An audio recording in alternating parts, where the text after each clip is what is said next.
En caso de que no sea verdaderamente una sanación natural, sino algo formado, montado. Claro, sí, habría que ver qué explicación están dando los padres y están dando el entorno de la red de apoyo de ese niño a esto que ocurre. Pero efectivamente, él está en los celulares de todo el mundo, en el video cuando el niño sale corriendo, habría que ver. O sea, decirte cómo puede esto impactar sobre el niño sería difícil porque habría que ver cómo es el entramado social que está alrededor de él.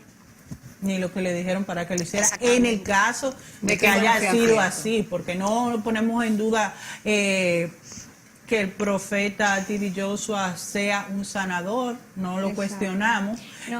Simplemente estamos viendo los dos fenómenos que se han presentado. Claro. Bueno, recordemos que con respecto a eso. Sí, pero mira, la madre del niño dice que la fe transforma, sana y libera, que ella le pidió tanto a Dios que por eso pues se obró. ¿Qué usted entiende de las enfermedades psicosomáticas?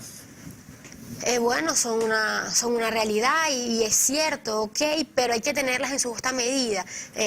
Por ejemplo, es cierto que la espiritualidad en general ayuda muchísimo en este tipo de tratamientos. Por ejemplo, no es mentira que una persona que esté sumamente estresada y esté pasando por una situación, por ejemplo, de un cáncer, se beneficia de estar haciendo yoga y de tener espiritualidad, pero no dejando el tratamiento de lado. ¿Okay?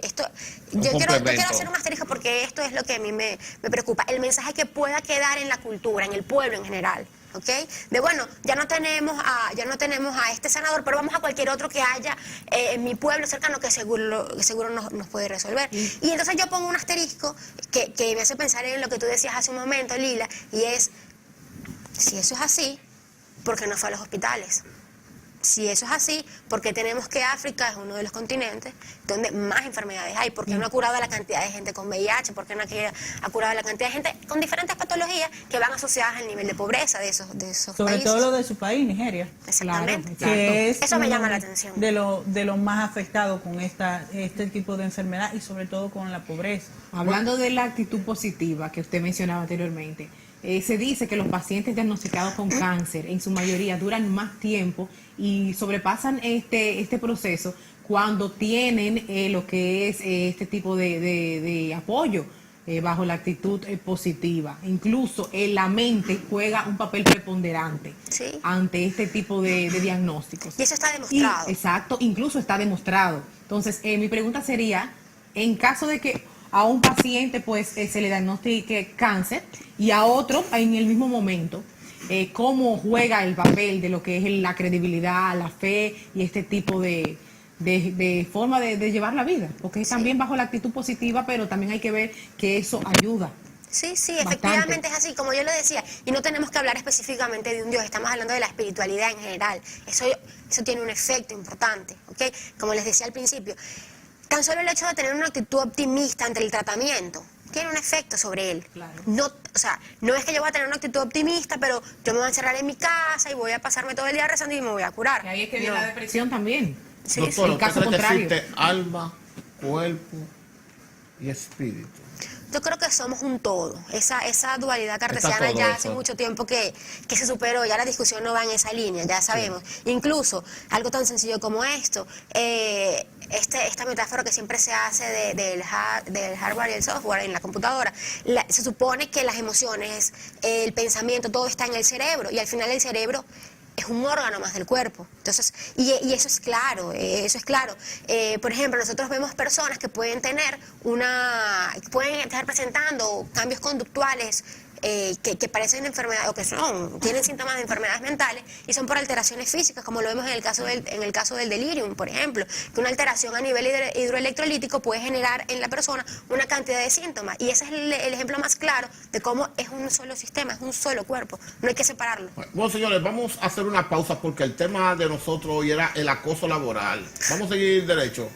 Vamos a hacer una pausa y venimos con el acoso laboral, que era el tema de hoy, pero que ante la visita seguimos bien, vamos a seguir, vamos a hablar del acoso laboral, pero quisimos aprovecharla, como usted es una excelente profesional de la conducta humana, quisimos darnos su opinión sobre la religiosidad, la fe y la visita del profeta T.B. Joshua, pero ya usted nos explicó lo que es la construcción científica de Dios, o sea, una creación humana para justificar cosas.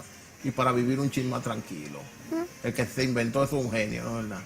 Bueno, Y los que lo creyeron son magníficos. Finalmente eso es un asunto que está en el inconsciente colectivo y por eso, como digo, no importa qué Dios sea, el hecho de tú confiar en algo da mucha tranquilidad. Bueno, entonces el tema es un asunto de confianza. Doctora, entrando al tema del acoso, ¿qué es el acoso laboral? Bueno, el acoso laboral serían esa cantidad de situaciones por las cuales puede atravesar un individuo en su lugar de trabajo que le generan síntomas de psicológicos como el estrés, el insomnio, motivados por la presión que reciben de algún miembro del grupo de trabajo. Y sobre todo por perderlo. Bueno, El claro. miedo a perderlo Por es lo que supuesto. más afecta. Lo que pasa es que el acoso punible es en principio el del jefe sobre el subalterno. Claro. Bien, pero no significa que no exista un acoso entre iguales, entre compañeros, Claro, ¿no es verdad? claro que Aunque sí. no sea legalmente punible. Incluso a veces el acoso ni siquiera tiene que ver con el hacer, sino con el dejar de hacer. Por ejemplo, cuando a una persona tú le quitas responsabilidades en su trabajo, o esto que pasa muy frecuentemente. Bueno, yo quiero que él se vaya, pero yo no le voy a pagar todo el dinero de la liquidación, que renuncie. Entonces hay casos extremos en los que son capaces de dejar a una persona sentada a las 8 horas de trabajo sin hacer nada, sin ni siquiera una computadora enfrente. Imagínense lo que... Sí, lo que porque el significa. acoso laboral no es el acoso sexual. No El necesariamente. acoso no. laboral son el conjunto de... O sea, el conjunto de actuaciones que se producen en un ambiente laboral que hacen reducir emocionalmente al otro, ¿verdad? Exactamente. Ok. Le generándole ansiedad, tristeza, pérdida de la valía, insomnio en algunos casos, problemas del apetito y una cantidad de cosas que uno podría decir, wow, pero ¿cómo terminan en una cosa tan seria si empiezan por un tema del trabajo? Pero efectivamente sí. Eso como es cuando muy tú quieres grave. votar a una gente, o sea, lo que usted explicaba, alguna gente quiere votarlo y dice, mira, yo quiero que él deje el empleo y le voy a hacer la vida imposible para que la deje. Eso es acoso laboral. Sí. Aquí son muy frecuentes los acosos Sí, laborales. aquí se ve Por eso puse ese ejemplo, porque sé que ese ejemplo es muy común. Sí. También se vincula mucho con el acoso sexual. Bueno, eso sería otra, digamos, otra rama, lo que se entiende normalmente por acoso laboral, porque eso ya caería dentro de la rama del acoso sexual, Sí. dentro del trabajo. ¿ok? Claro. Pero esto que entendemos por acoso laboral es eso, o sea, es la presión a la que se encuentra sometido una persona, que no es la presión normal que él recibiría en el trabajo y que viene dada por otra persona que ostenta el poder, ¿ok? Aunque también se puede dar, como bien dices, en De una iguales. relación de iguales, pero algo yo tengo que tener para poder molestarte a ti, así sea hasta un tema de personalidad, por decirlo así, hasta como yo soy un poco más atrevido, un poco más extrovertido, avasallante. pues entonces yo, exacto, más avasallante, pues entonces yo te avasallo. Sí. Así Y te es. oprimo. Sí, ¿Cómo así. usted entiende que se debe tratar de contener el acoso laboral? Bueno, eso es un tema que tiene que ver con el ambiente organizacional, ¿ok? Lo primero es que en un lugar donde una persona se siente cómoda trabajando, pues no tiene la necesidad de generar este tipo de malestar en otras personas. A veces dicen, qué tonto esto, pero estas reuniones que se hacen de los grupos, que se van, por ejemplo, un sábado, a compartir al campo, a hacer un picnic, lo que sea, compartir una cena, ese tipo de cosas que mejoran las relaciones entre los trabajadores tienden a servir. Y es importante, que es una cosa que gracias a Dios se está teniendo mucho más conciencia de ello, la presencia de un psicólogo organizacional, pero también es importante que haya un psicólogo clínico revisando cómo está el clima laboral. El clima laboral, por ejemplo, es muy frecuente que en entidades donde trabajan muchas personas, por ejemplo, mujeres, hombres, alguien sobre otro compañero de trabajo le lanza indirecta porque le cae mal, ¿no es verdad? O porque quiere que el puesto de él lo tenga otro. No tiene que ser el jefe, también se da con el jefe. Pero el jefe tiene el poder discrecional, ¿no es verdad? En caso de no tener que llegar al acoso laboral, porque si es el dueño dice, mira, yo puedo hacer un acoso laboral a ver si se va y no le pago las prestaciones. Pero cuando no es el dueño, entonces se da otro elemento, ¿no es verdad?, que consiste en que si el tipo no rinde o la persona no rinde, afecta a la empresa, que tal vez puede ser peor.